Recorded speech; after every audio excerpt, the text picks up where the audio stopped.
अस्सलामु अलैकुम वरहमतुल्लाहि वबरकातुहू। मेरा नाम जमालुद्दीन है और मैं एक इंडिपेंडेंट रिसर्चर हूँ।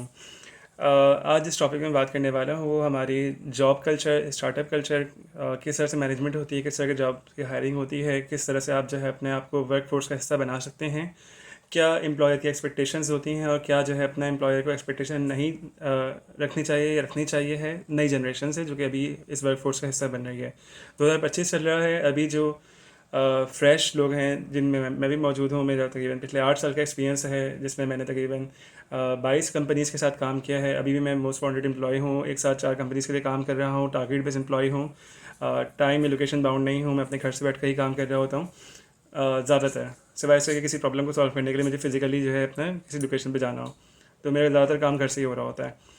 तो जॉब क्या होती है, जॉब कैसे करनी होती है, हम किस तरह से वर्कफोर्स का हिस्सा बन सकते हैं, हमारी जॉब क्या इम्पैक्ट क्रिएट करती है और क्या क्या ऐसे मिथ हैं, क्या क्या ऐसे मामलात हैं कि जो जनरेशन गैप की वजह से जो है अपना एम्प्लॉय बनने वाले को या एम्प्लॉय रखने वाले को मालूम नहीं है, जिसकी जिसकी वजह से जो है अपना हमारा जो वर्क फेस का जो कल्चर होता है वो थोड़ा डिस्टर्ब हो जाता है, पॉलिटिक्स स्टार्ट हो जाती है। तो इन तमाम बातों पर आज इन तमाम टॉपिक्स पे आज मैं जो है अपना जितना ब्रीफली, जितना कम से कम एक्सप्लेन किए बात कर सकते हूँ कि टॉपिक बहुत सारे हैं तो मैं इनशाला ज़रूर करूँगा। Let's start with the first thing कि जॉब क्या है और जॉब हम करते क्यों हैं। आपको पता है कि दुनिया में 3 तरह के एक्सपीरियंसेस होते हैं जिसकी वजह से आपको जो है पैसे, मतलब पैसा कहाँ से आता है, असल चीज़ ये है। तो पैसा इसका जो स्टार्ट होता है, अगर आप वर्ल्ड इकोनॉमिक फोरम की रिपोर्ट्स पढ़ेंगे या अगर आप विजुअल लर्नर हो तो अगर आप जो है अपना विजुअल कैपिटलिस्ट एक वेबसाइट है, उसके ऊपर आप जाएंगे, 2015 की रिपोर्ट है, 2020 की रिपोर्ट है, 2025 की रिपोर्ट, सॉरी 2022 की रिपोर्ट है, जिसमें all the money in the world, all the market and all the money in the world आप सर्च करेंगे तो आपको अंदाज़ा होगा कि पैसा, असल में पैसे की कोई वैल्यू नहीं है। पैसा जो है एक सिस्टम है जिसके तहत दुनिया कंट्रोल होती है। पैसा उसका कंपोनेंट है, पैसा उसको फ्यूल करता है। पैसा असल में, पैसे की असल वैल्यू जो है ना वो यहाँ से स्टार्ट होती है, इंसान की बनाई हुई है। उस रिपोर्ट को आप देखेंगे, आपको अंदाज़ा होगा, एक छोटे से आपको क्यूब नजर आएंगे $100 बिलियन के, $100 बिलियन का एक क्यूब है और कितने सारे क्यूब्स आपको नजर आएंगे कि स्क्वायर्स कि आपका जो है अपना इतना, इतने गोल्ड रिजर्व है ना, अपनी फॉरेन करेंसी है ना, इतने जो है अपना रियल एस्टेट के अंदर इतना पैसा है ना, डेप्थ में इतना पैसा है, जितना पैसा लोगों ने, इस सिस्टम ने जो है अपना जनरेट कर दिया नंबर्स। तो जब आप इस रिपोर्ट को देखेंगे तो आपको अंदाज़ा हो जाएगा। तो पैसा जो है उसकी कोई वैल्यू नहीं है, सिस्टम की असल वैल्यू है, जिस जिस सिस्टम का हिस्सा आप बनते हैं, जिस जो वर्क फोर्स में आप अपना कोई काम कर रहे होते हैं। तो पहले सिस्टम को समझना बहुत ज़रूरी है कि सिस्टम क्या है। सिस्टम वो है जो कि आपके जो है अपना मामला को चलाता है, सोसाइटी को चलाता है, और इसी सिस्टम के अंदर कुछ लोग एक्टिविस्ट होते हैं, कुछ रिबेलियस होते हैं, कुछ सिस्टम का हिस्सा बने हुए होते हैं, सिस्टम को कुछ है समझ रहे होते हैं, कुछ समझा रहे होते हैं। इसी सिस्टम के तहत हम जो है अपना काम कर रहे होते हैं। तो सिस्टम को हमें समझना बहुत ज़रूरी है। फिर उसका एक कंपोनेंट जो है वो पैसा भी है। पैसा जो है उसका आने के 3 तरीके हैं। किसी भी अगर बिजनेस के पास जो पैसा आता हो, किसी भी स्टार्टअप के पास जो पैसा आता है, अदर वो कोई ग्रांट विन करता है गवर्नमेंट की, मतलब गवर्नमेंट के साथ काम करे, B2G जिसको हम कहते हैं, बिजनेस टू गवर्नमेंट। तो उसे कोई ना कोई जो है अपना ग्रांट मिल जाता है, कोई बजट अप्रूव हो, वो विन कर जाता है टेंडर। तो पैसा वहाँ से आ रहा होता है पहला, जो कि आपको जो है अपना कहीं ग्रांट से आ रहा होता है या गवर्नमेंट से आ रहा होता है या किसी किसी NGO ने आपको दे दिया, जिसको हम बोलते हैं ग्रांट से आ रहा है पैसा। अच्छा, ग्रांट से जो है अपना 2 तरह के पैसे आते हैं। गवर्नमेंट ने दी है, टेंडर के थ्रू दिया है आपको सब्सिडी वगैरह। फिलहाल वो एक ये अल्फाज आप गूगल से कर लेंगे, आपको अंदाज़ा हो जाएगा। मैं सिर्फ जो है आपको कीवर्ड्स दे रहा हूँ जिसको आप सर्च कर सकते हैं। ग्रांट जो होता है वो पैसा आपको रिटर्न नहीं करना होता है, वो आपको किसी खैर में लगाना है, किसी प्रोडक्ट के डेवलपमेंट में आपको जो कैपिटल एक्सपेंस चाहिए वो आपका कवर हो जाता है ग्रांट की बेसिस पे। दूसरा जो पैसा होता है वो आपका जो पैसा स्टार्ट होता है वो होता है आपकी लोन्स के ज़रिए। अच्छा, लोन कहाँ से शुरू है? लोन जो है अपना, आपको पता है कि रॉथस्चाइल्ड, जिनका नाम पहले कुछ और था, फिर जो है उन्होंने रॉथस्चाइल्ड अपना नाम रख दिया। उसके बाद जो है उन्होंने हर मुल्क में उसी मुल्क के नाम से बैंक्स बनाए और वो पूरा सिस्टम जिसमें आज दुनिया जो है एक दूसरे की जो है अपना मकरूज़ है, उस सिस्टम के तहत जो है आपको लोन्स मिल रहे होते हैं। लोन्स जो है आपको बिला सूद के बिल्कुल नहीं मिल रहे होते हैं। सूद शामिल होता है, कायबो लाइबोर क्या होता है आप पढ़ लीजिएगा। लेकिन लोन एक तरीका है। कर्ज़ हंसना एक अलग था जो कि हमारे इस्लाम में था। ये जो दूसरा कर्ज़ा है जिसमें सूद शामिल है, रिबा शामिल है, ये एक अलग चीज़ है। तो खैर, लेकिन पैसा आने का तरीका ये भी है कि आप जो है लोन ले लें बैंक के थ्रू ना। ये एक प्रूवन मेथड है कि आपको इस तरह से भी अच्छा पैसा मिल जाता है। तीसरा जो मेथड है पैसा आने का, वो आपका होता है इन्वेस्टमेंट्स। जिसके पास ऑलरेडी पैसा हो, जिसके पास ऑलरेडी पैसा नहीं है तो पैसे से ख़रीदने वाली रिसोर्सेज मौजूद हो, आप उससे कोलैबोरेट करते हैं, उससे पार्टनरशिप करते हैं। और इसमें जो है अपना कुछ टर्मिनोलॉजीज़ मैं सिर्फ जिक्र कर रहा हूँ, इसको मैं किसी और वीडियो के अंदर जो है अपना डिस्कस कर लूँगा। मुशारका क्या होता है, मुदारबा, मुशारका और सुकूक, ये आपके जो वक्फ होते हैं, आपका तकाफुल क्या होता है, तमाम चीज़ें, ये इसके लिए पूरी अलग वीडियो चाहिए। लेकिन इन्वेस्टमेंट्स जो होती हैं, इन्वेस्टमेंट्स आपको बेसिकली जब मिलती हैं जब आप कोई रिटर्न ऑफ इन्वेस्टमेंट का प्लान जो है अपना सबमिट करवाते हैं किसी इन्वेस्टर डिस्कस करते हैं कि भाई ये मेरा प्लान है, इसके एवज मुझे ये पैसा चाहिए है और मैं आपको बदले में इतना वापस करूँगा। तो आपको पता है कि हर बंदा अपने पैसे को सिक्योर करना चाहता है, अपनी जो भी एसेट्स हैं उसको सिक्योर करना चाहता है। कुछ जो है ज़मीन में डाल देते हैं रियल एस्टेट के अंदर, कुछ पैसा जो है अपना गोल्ड खरीद लेते हैं, कुछ सिल्वर खरीद लेते हैं। सिल्वर वैसे ज़्यादा स्टेबल है फिलहाल, गोल्ड स्टेबल है, सिल्वर की जो है ग्रोथ के चांसेस ज़्यादा हैं। और रेयर अर्थ मटेरियल जो है आप उसमें भी जो है इन्वेस्टमेंट कर सकते हैं। There are so many ways जिसमें एज ए इन्वेस्टर आप इन्वेस्ट कर सकते हैं। लेकिन अभी मैं बात कर रहा हूँ वर्क फोर्स की, और वर्क फोर्स के फर्स्ट कंपोनेंट जिसके लिए जिससे वर्क फोर्स ड्राइव होती है, पैसा। तो ये 3 तरीके हैं, other you are taking grant, कि आपको ग्रांट मिल रही है जिससे पैसा आपके पास आ रहा है, या आपके पास जो है अपना लोन्स के ज़रिए पैसा आ रहा है, या आपके पास इन्वेस्टमेंट के ज़रिए पैसा आ रहा है। ये 3 तरीके पैसे आने का। चौथा तरीका भी है जो फ़िलहाल डिस्कस करना ज़रूरी नहीं है, जो कि जिस पे दुनिया चल रही है आपकी जो है किसी के ऑर्गेनाइज क्राइम का आप हिस्सा बन जाएं और आप जो है अपने बिज़नेस के अंदर जो है वो पैसे को बस लॉन्ड्रे कर लें, तो इस तरह से ही पैसा आ सकता है। अस्तग़फिरुल्लाह, ये मैं डिस्कस कर रहा हूँ, एक बुराई की तशरीह कर लूँगी, बता रहा हूँ कि दुनिया ऐसे भी चल रही है। तो ये चौथा तरीका तो ज़ाहिर है एक्सेप्टेबल नहीं है। आप इसमें जो है अपना हिस्सा ज़रूर नहीं डालेंगे। लेकिन 3 तरीके हो गए पैसे के। चौथा तरीका क्या होता है जो आपको समझ में आता है, जो कि हकीकत नहीं है, सैलरी। तो सैलरी में जो पैसा आपको मिल रहा होता है ना, वो पैसा कहीं ना कहीं से उसकी स्टार्ट कहीं से हुई होती है, ओरिजिनेट हुआ होता है। अब बात यह है कि आपके पास पैसा आ रहा है जॉब करने की वजह से। जॉब क्या होती है? आपका जो भी बिज़नेस होता है ना, क्योंकि देखो आप जॉब ना बिज़नेस के अंदर करते हो, कोई भी बिज़नेस होगा तो बिज़नेस के अंदर जो है आपकी बिज़नेस 3 तरह की चीज़ें सेल करता है। अदर वो किसी प्रोडक्ट को सेल कर रहा होता है, या प्रोडक्ट बनाने के लिए किसी सर्विस को। प्रोडक्ट, क्योंकि देखें at the end we are productizing each and everything. अभी जो इंसान जिस चीज़ पे काम करे ना, जो इंसान की जो है अपने काम करने का तरीक़ेकार चल रहा है, वो सर्विस को भी प्रोडक्टाइज कर रहे होते हैं। तो ये तो हम प्रोडक्ट बना रहे होते हैं, ये तो हम सर्विस सेल कर रहे होते हैं किसी प्रोडक्ट या प्रोजेक्ट के थ्रू। प्रोजेक्ट स्टार्ट होता है, project at the and product बन जाता है। क्या हम जो है एक्सपीरियंस सेल कर रहे होते हैं? एक्सपीरियंस इन दोनों का मुश्तरक एक चीज़ है, बिल्कुल अलग। जैसे मिसाल के तौर पर आप किसी कॉन्सर्ट में चले गए, आपने किसी जो है नाचखा को पैसे दे दिए उसके वक्त के जा रहे कि आपने, वो सर्विस नहीं है, वो बेसिकली ऐसी एक्सपीरियंस है। तो एक्सपीरियंस के लिए पैसे होते हैं। ये तीसरी टर्म जो है पाकिस्तान में इतनी ज़्यादा नॉर्मली लोगों को पता नहीं है। अब आपके बिज़नेस के जो मेन डोमेन या मेन जो होता है आपकी रेवेन्यू स्ट्रीम, वो इन्हीं तीनों से होती है। या तो आपने सर्विस में बिज़नेस में काम कर रहे हैं, या प्रोडक्ट के बिज़नेस में काम कर रहे हैं, या आप एक्सपीरियंस के बिज़नेस में काम कर रहे हैं। एक्सपीरियंस में आपके इवेंट्स वगैरह भी शामिल होते हैं, जिसके आप टिकट वगैरह ख़रीदते हैं, मूवीज़ के टिकट वगैरह हो गए, ये तमाम चीज़ें। तो खैर, तो आपका रेवेन्यू स्ट्रीम्स बहुत सारे होते हैं, बिज़नेस के बहुत सारे मॉडल्स होते हैं, लेकिन आज फिलहाल इसका टॉपिक नहीं है। अब आप जो है अपनी वर्कफोर्स, आपको जो है अपना प्रोडक्ट में इंटरेस्ट है तो आप प्रोडक्ट की तरफ जाएं। आपको सर्विस सर्व करने में, सर्विस का मतलब सर्व करने में इंटरेस्टेड हैं आप, लोगों से बात करने में आपको मसला नहीं है पब्लिक डीलिंग में, तो आप जो है सर्विस की तरफ जाएँ। अगर आप कोई आर्टिस्ट टाइप हैं, आप कुछ क्रिएटिव वर्क करने चाहते हैं, तो आप एक्सपीरियंस की तरफ भी जा सकते हैं। सो ये कुछ चीज़ें हो गई हैं कि आपकी जो है जॉब कहाँ कहाँ हो सकती है। अच्छा, जॉब जो होती है ना, इट्स लाइक हार्वर्ड यूनिवर्सिटी का एक आर्टिकल था जहाँ से ये टर्म ओरिजिनेट हुआ था, jobs to be done. Product जो होता है, किसी प्रोडक्ट के बनने के लिए ना बहुत सारी जॉब्स होती हैं जो परफॉर्म करना होता है, उसके बाद जो है वो प्रोडक्ट तैयार होता है। आप इसकी किसी जगह से मिसाल ले लें, किसी भी फील्ड में, दुनिया के किसी भी फील्ड में। लेकिन जॉब जो होती है ना, वो 3 तरह की होती हैं: ढूंढना, बनाना, बेचना, रिसर्च, प्रोडक्शन एंड सेल्स। ये तो आप किसी चीज़ को एक्सचेंज कर रहे होते हैं, आप जो है अपना, चाहे आप पैसों के एवज कोई जो है अपना सर्विस दे रहे हो, कुछ भी दे रहे हो, आप एक्सचेंज कर रहे हो, सेल कर रहे हो। That's the first thing, that's the first हुनर जो आपको आना चाहिए। दूसरी जो चीज़ है वो है आपका बनाना। आपको कोई भी चीज़ बनाना आती है, चाहे वो डिजिटली आता हो या आपको कोई भी प्रोडक्ट जो है फिजिकली आता हो बनाना, आपने वो बनाया, ये दूसरी जॉब है जो आप परफॉर्म कर रहे होते हैं। तीसरी जो चीज़ होती है वो ढूंढना, रिसर्च करना, इसके भी जो है अपने बहुत सारी चीज़ें आपको पता नहीं होती है। जो रिसर्चर्स होते हैं वो आपको ढूंढ के दे रहे होते हैं चीज़ें, चाहे वो मार्केट रिसर्चर हो, प्रोडक्ट रिसर्चर हो, किसी तरह के भी। तो ढूंढने के अंदर भी जॉब होती है, इसको हम R&D की जॉब कहते हैं। बाकी सब में ये चीज़ जो है ज़्यादा कॉमन नहीं है।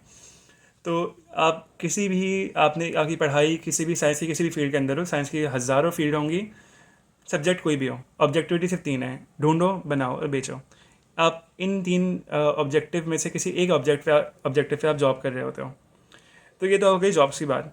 अब बात ये है कि जब आप वर्कफोर्स का हिस्सा बनते हो, बहुत सारे लोग बन चुके होंगे जो वीडियोस देख रहे होंगे, बहुत सारे लोग बनने वाले होंगे, बहुत सारे लोग बनने के बाद सोच रहे होंगे यार मैं कहाँ पे आ गया। तो कुछ चीज़ें हैं कि जो आपको सोचनी चाहिए कि जब आप वर्कफोर्स ज्वाइन करो। नंबर पहली जो चीज़ होती है वो होता है आपका इमीडिएट मैनेजर। मेरे टीचर थे जिन्होंने मुझे बहुत सिखाया, सैयद नदीम गौहर। तो उन्होंने यही कहा कि भाई मतलब मेरा नाम लेकर कहा था कि जमाल जो है अपना शुरू के 5 साल जो है ना अच्छी जॉब नहीं, अच्छा बॉस ढूंढो। अगर आपको अच्छा बॉस, अच्छा बंदा मिल गया जो आपको सिखा रहे हैं, तो आपने 5 साल के अंदर आपने अपने आपको 5x 10x पे आप देख लेंगे इंशाल्लाह। लेकिन अगर आपको अच्छा बंदा नहीं मिला, आपका इमीडिएट मैनेजर जो है वो ख़राब है। अक्सर जो लोग जॉब छोड़ते हैं वो इसी वजह से जॉब छोड़ते हैं क्योंकि आपका जो मैनेजर होता है वो बहुत ही ख़राब होता है। तो अगर आपका मैनेजर ख़राब है तो फौरी तौर पे जॉब छोड़ दें। फौरी तौर पे या तो मैनेजर को रिप्लेस कराने की कोशिश करें या तो जॉब छोड़ दें आप। क्योंकि फिर आपकी जो है ना वर्क लाइफ बैलेंस तो एक अलग चीज़ है, आपकी आप अपने आप की बैलेंस नहीं कर पाएंगे। आपका स्ट्रेस लेवल बढ़ जाएगा, आपका डिप्रेशन बढ़ जाएगा, आप काम नहीं कर रहे होंगे, सिला सब कुछ कर रहे होंगे। तो हमारे प्रॉब्लम्स भी इंसानों से ही स्टार्ट होते हैं, हमारे सोल्यूशन भी इंसानों से स्टार्ट होते होते हैं। तो आपको ये देखना है कि आपकी जो वर्क इन्वायरमेंट है उसके अंदर कोई ऐसा बंदा तो नहीं है कि जिसकी वजह से आप जॉब छोड़ना चाहें। तो ये कोई पहली चीज़ कि आप जो है जब भी इंटरव्यू के टेबल पे जाएं तो आप वर्क स्पेस कल्चर के बारे में पूछें, अपने इमीडिएट मैनेजर के बारे में पूछें कि भाई वो किस तरह का है, किस तरह के उसके अखलाक हैं, किस तरह बातचीत करते हैं। अच्छा, मज़े की बात यह है कि अगर आपकी कम्युनिकेशन जैसी होगी ना, वैसे ही आपकी मैनेजमेंट होगी। आपकी कम्युनिकेशन ख़राब है, कम्युनिकेशन में गैप है, आप जो है अपने अपने जो है सबॉर्डिनेट से ज़्यादा बात नहीं करते, तो आपका जो है खुद ब खुद आपकी जो है वो मैनेजमेंट भी वैसे ही हो जाएगी। जैसे हमारी कम्युनिकेशन होती है वैसे हमारी मैनेजमेंट होती है। तो मैनेजमेंट को, कम्युनिकेशन को बेहतर बनाने की कोशिश करनी है ताकि मैनेजमेंट बेहतर हो जाए। दूसरी चीज़ ये है कि आप या तो ट्रेडिशनल बिज़नेस के अंदर काम कर रहे होंगे या आप जो है अपना मॉडर्न बिज़नेस के अंदर काम कर रहे होंगे। ट्रेडिशनल जो चीज़ें होती हैं वो प्रूवन होती हैं, उसमें रिस्क कम से कम होता है। वो चाहे वो जॉब का रिस्क हो कि जॉब स्टेबल रहेगी कि नहीं रहेगी, कल को मेरी सैलरी आती रहेगी कि नहीं आएगी। ट्रेडिशनल बिज़नेस जो है स्टेबल होते हैं, उसमें रिस्क लो होता है।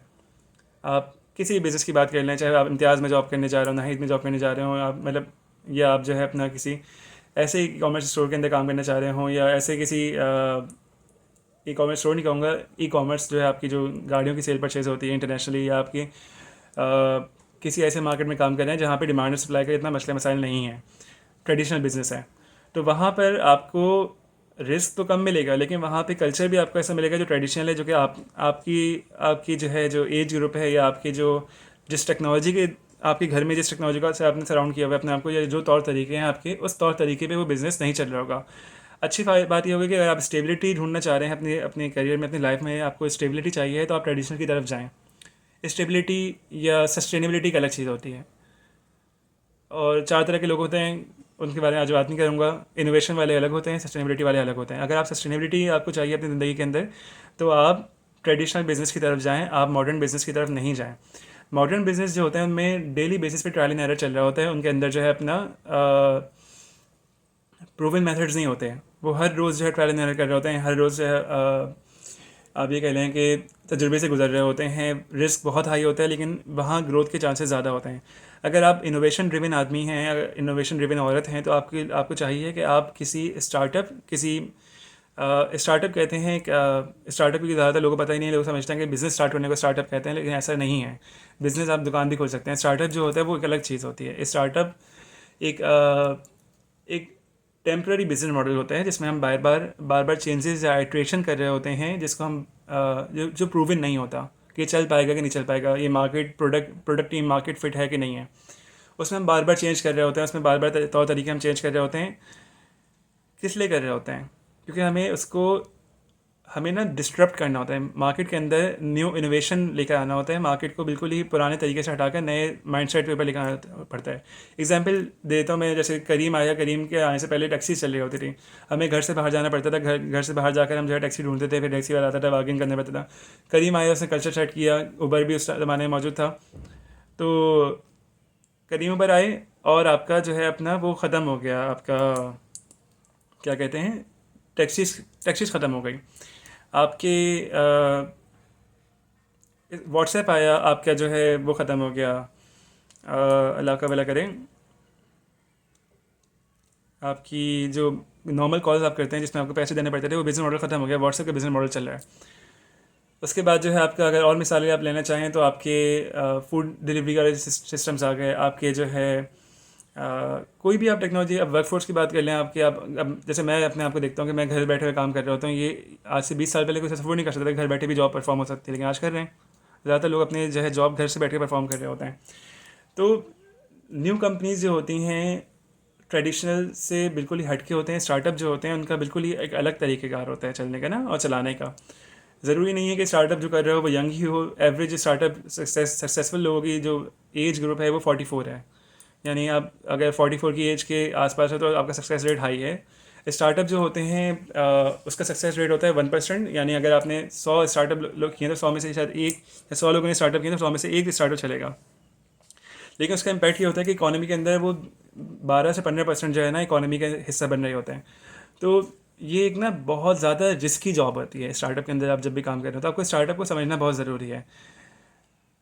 अगर आप जेन जी हैं, अगर आप जेन अल्फ़ा, क्योंकि जेन अल्फ़ा भी वर्कफोर्स में कुछ अर्से बाद आ जाएगी। मैंने 14-15 साल के बच्चों के साथ काम किया है, मुझे अंदाज़ा है कि पोटेंशियल क्या है।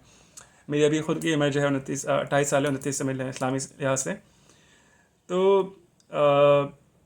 अगर आप बात करें कि आप जो अपना कल्चर है, जिस कल्चर से आप बिलोंग करते हैं, अगर आप उस कल्चर को का हिस्सा बनना चाहते हैं तो आप ट्रेडिशनल बिज़नेस के अंदर नहीं जाएं। लेकिन आप समझते हैं कि भाई आपको सस्टेनेबिलिटी चाहिए अपनी जॉब की, आपको टेंशन नहीं लेनी है, आपको स्ट्रेस नहीं लेना, तो ट्रेडिशनल बिज़नेस बहुत एक अच्छी चीज़, अच्छा ऑप्शन है। तो जहाँ पे जिस तरह के लोग हैं उसी तरह का बिज़नेस चलेगा। आपकी मर्ज़ी से आपकी जॉब जो है ड्राइव नहीं होगी। तो आपको ये समझना बहुत ज़रूरी है कि आपको खुद क्या चाहिए, आपको सस्टेनेबिलिटी चाहिए या आपको इनोवेशन चाहिए है। रही बात जेनजी की, या स्टार्टअप के अंदर जेनजी का अलग टर्म है। जो जनरेशन जिससे हम बिलोंग करते हैं, कि उसके क्या जो है अपना मामलात होते हैं, वो किस तरह से सोचती है, या स्टार्टअप में किस तरह के लोग काम चाहिए होते हैं, एम्प्लॉयर्स को किस तरह के लोग। क्योंकि मैं स्टार्टअप फाउंडर हूँ, मैंने मल्टीपल स्टार्टअप्स किए हैं, कुछ सक्सेसफुल हैं, कुछ फेलियर्स हैं।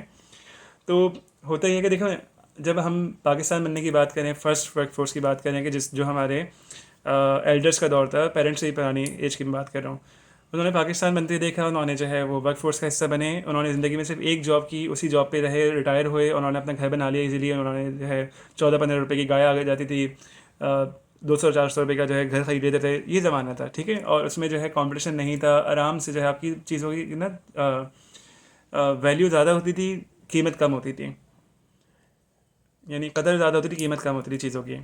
फिर क्या हुआ कि कमर्शलाइजेशन बढ़ गई, आपका जो है प्रोडक्ट इकोनॉमी की तरफ हम आ गए, और गिग इकोनॉमी आ गई हमारे पेरेंट्स के दौर के अंदर।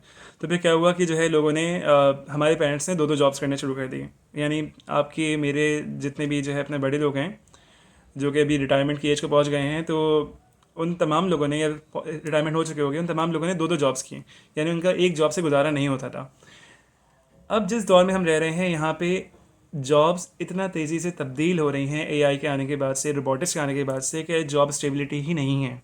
जितनी ऑपरेशनल लेवल जॉब्स थी, जो कि डे टू डे एक्टिविटी की थी, रूटीन जॉब्स थी, वो रिप्लेस हो रही हैं, या तो रोबोट से रिप्लेस हो रही हैं, या तो एआई के ज़रिए रिप्लेस हो जाएंगी। तो टेक्निकल जॉब्स बाकी हैं, स्ट्रेटेजिक जॉब्स बाकी हैं, वो रहेंगी हमेशा, चाहे एआई जितना भी एडवांस हो जाए। लेकिन ऑपरेशनल जॉब्स, जितना रूटीन वर्क है जिसको आप जो है जिससे बोर हो जाते हैं उन काम से, जिससे आपका जो है इंटेलेक्ट इस्तेमाल नहीं होता, वो जॉब्स ख़त्म होती जा रही हैं। ऐसे दौर के अंदर आपको, अगर आपके पास मिनिमम 30 से 35 स्किल्स नहीं है, स्किल्स की बात कर रहा हूँ, स्किल जो होती है बहुत जॉब स्पेसिफिक होती है कि आप कौन सी जॉब परफॉर्म करने वाले हैं। जैसे लोगो बनाने की स्किल है, ग्राफिक डिज़ाइन के अंदर भी लोगो डिज़ाइन अलग चीज़ है, यूआई डिज़ाइन अलग है, यूएक्स डिज़ाइन अलग है आपका जो है, अगर आप पोस्ट डिज़ाइन कर रहे हैं तो अलग है, पोस्टर डिज़ाइन अलग है, आपका जो है फिल्म मेकिंग, आप एक्सपर्टीज, आपकी स्पेशलाइजेशन भी किसी चीज़ के अंदर हो सकती है। तो स्किल्स की बात हो रही है, तो स्किल्स बहुत ही ज़्यादा स्पेसिफिक होती हैं। अगर आप इस दौर में 30 से 35 स्किल्स आपके पास नहीं मौजूद हैं, तो आपकी जो है वर्क फोर्स का हिस्सा बनना और आपको अपना फ्यूचर सिक्योर करना बहुत ही मुश्किल है। ये थी उन लोगों के लिए बात जो कि एम्प्लॉयमेंट चाह रहे हैं। अब जो लोग यानी ऐसा नहीं कि आप 2 जॉब करेंगे, बल्कि हो सकता है कि आप जो है मुस्तकिल, आप जो है एक के बाद एक स्किल अपनी चेंज करते रहें, इंप्रूव करते रहें, और आप जो है अपनी जॉब स्विच करते रहें। मैंने पिछले 8 साल में 22 जॉब स्विच किए हैं, 22, यानी आप काउंट कर लें। तो ऐसा है, मैं जो है स्टार्टअप फाउंडर भी हूँ, साथ साथ जो है अपने किचन मनी रन करने के लिए मैं जो है जॉब्स भी करता हूँ। और मैं जो है किसी भी ऑर्गेनाइजेशन के अंदर अपनी एग्जिट स्ट्रेटजी लेकर घुसता हूँ कि मुझे जो है अपना एग्जिट कब करना है, कैसे करना है। मैं ज़रूर एक अच्छा काम करता हूँ कि मैं कश्तियाँ नहीं जलाता, मैं अपना सक्सेसर क्रिएट करता हूँ, किसी को छोड़ता नहीं हूँ, बल्कि हर किसी को एम्पावर करके उनके अंदर से निकल जाता हूँ। तो ये मेरा एक तरीक़ाकार रहा है। तो अगर आप स्टार्टअप के अंदर काम करना चाह रहे हो तो ना तो आपकी स्किल्स काफ़ी हैं, ना ही आपका जो है ये सोचना कि भाई मुझे इनोवेशन वाली कंपनी के अंदर काम करना है, ये भी काफ़ी नहीं है आपके लिए। यानी जो एम्प्लॉयर है, मैं उससे बात कर रहा हूँ कि आपको किस तरह के, क्योंकि जो जिस बंदे को जॉब के अंदर जाना है उसको अभी खुद नहीं पता है कि वो स्टार्टअप के अंदर अच्छा चल सकता है, या उसे ट्रेडिशनल बिजनेस के अंदर काम करना है, या इनोवेटिव बिजनेस के अंदर जो है ना कोई बेसिक रोल लेके काम करना है। स्टार्टअप के अंदर ज़्यादातर जो लोग होते हैं वो आउटलायर्स होते हैं। आप जो है मासेस का बिहेवियर आप देखें, जिसमें जो है मासेस, आपको पता है कि मासेस जो है ना खुशी में, गमी में और खौफ में एक तरह से रिएक्ट करती हैं। कोई बंदा अगर एक तरह से रिएक्ट नहीं कर रहा, यानी वो एक डेटा के अंदर, बिहेवियर डेटा के अंदर आउटलायर है, तो इस तरह के लोग जो होते हैं वो स्टार्टअप मटेरियल होते हैं, वो बनते ही स्टार्टअप्स के लिए हैं कि उन्हें कुछ डिस्ट्रप्टिव, कुछ ऐसा करना है कि जो सब सब जिस जगह पे जा रहे होंगे ना। यानी मैं अपने बारे में बताऊं कि मैंने ज़िंदगी में कभी क्रिकेट की तरफ इतना ध्यान नहीं दिया। मर्दों के, मतलब मर्द के साथ क्रिकेट जुड़ा हुआ है, लेकिन मैं नहीं गया उस तरफ, है ना। तो इस पर एक किताब भी है आउटलायर के नाम से ना। लेकिन आप देखेंगे जितने भी स्टार्टअप फाउंडर्स हैं वो सारे के सारे आउटलायर्स होते हैं, या स्टार्टअप के अंदर जो भी की पोजीशन के अंदर लोग मौजूद होते हैं वो आउटलायर्स होते हैं। तो अगर आप स्टार्टअप कर रहे हैं, आपके पास कोई इनोवेटिव आइडिया है, तो आपको अपने जैसे आउटलायर्स ढूंढने पड़ेंगे। दूसरी बात, आउटलायर्स को आप कंट्रोल नहीं कर सकते, बिल्कुल भी नहीं कर सकते। आउटलायर्स को आपको काम देने हैं, आपको उनको टारगेट देने हैं, और आप उनको जो है टारगेट देने के बाद उनको, यानी आपको उनको छेड़ना नहीं है, उन्हें तंग नहीं करना है, उनको टाइम बाउंड बनाना सिखाना है आपको, वो खुद से नहीं होंगे।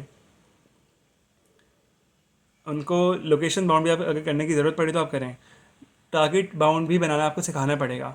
लेकिन उसका तरीका यह है कि आप बेहतरीन इखलाक, आप उनको जो है ऑर्डर नहीं कर सकते। They are very free people, क्योंकि जिसने स्टेटस को छोड़ दिया ऑलरेडी, तो वो आपका गुलाम नहीं होने वाला, आपके लिए काम नहीं करेगा। अल्लाह के लिए काम कर ले, अपनी ज़ात के लिए काम कर ले, ये अलग चीज़ है।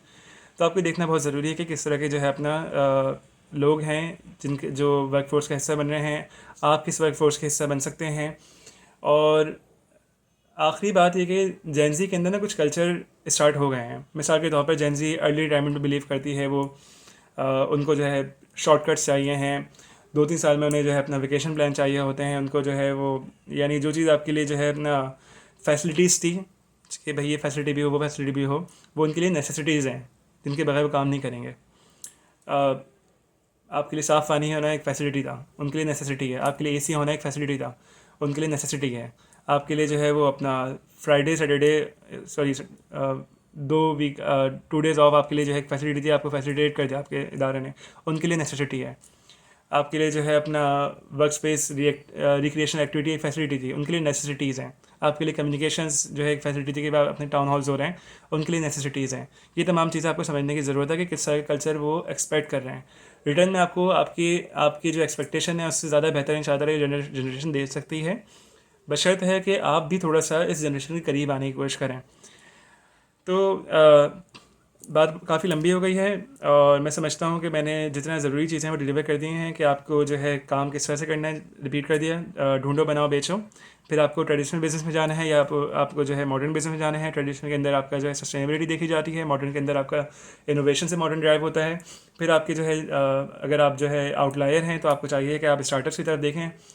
तो ये बेसिक एक वर्क फोर्स का जो है कॉन्सेप्ट है। उम्मीद करता हूँ कि मैंने जो बात कही है वो समझ में आ गई हो। कोई बात अगर आपको लगता है कि कोई चीज़ इंप्रूव हो सकती है, कहीं कमेंट की ज़रूरत है, कहीं जो है अपना कंस्ट्रक्टिव क्रिटिसिज्म की ज़रूरत है, कोई चीज़ मुझे इंप्रूव करने की ज़रूरत है, तो आप ज़रूर कमेंट करिएगा। Thank you so much. अस्सलाम वालेकुम।